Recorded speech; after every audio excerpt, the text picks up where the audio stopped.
حضور کی بارگاہ سے 21 مل گئی ہیں، یہ اگر چلتی رہی تو یہ تو قیامت تک ختم نہ ہونے والی بات ہے۔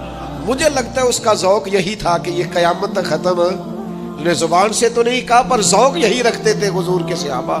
کہتے ہیں مجھے کھجوریں لے کے جا رہا تھا نا، تو حضرت معاذ ابن جبل اٹھے اور اس بچے کے سر پہ ہاتھ پھیرا،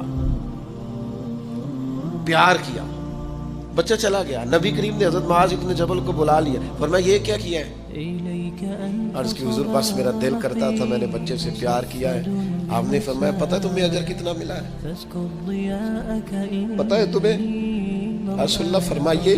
فرمایا تم نے یتیم کے سر پہ ہاتھ پھیرا ہے نا، ایک بال کے بدلے اللہ نے تمہارا ایک گناہ معاف کیا، ایک نیکی دی ہے، ایک درجہ بلند کیا، اور جتنے بال تمہارے ہاتھ کے نیچے آئے ہیں ہر بال کے بدلے گناہ بھی معاف ہوتا رہا ہے، نیکی بھی ملتی رہی ہے، اللہ درجے بھی بلند فرماتا رہا۔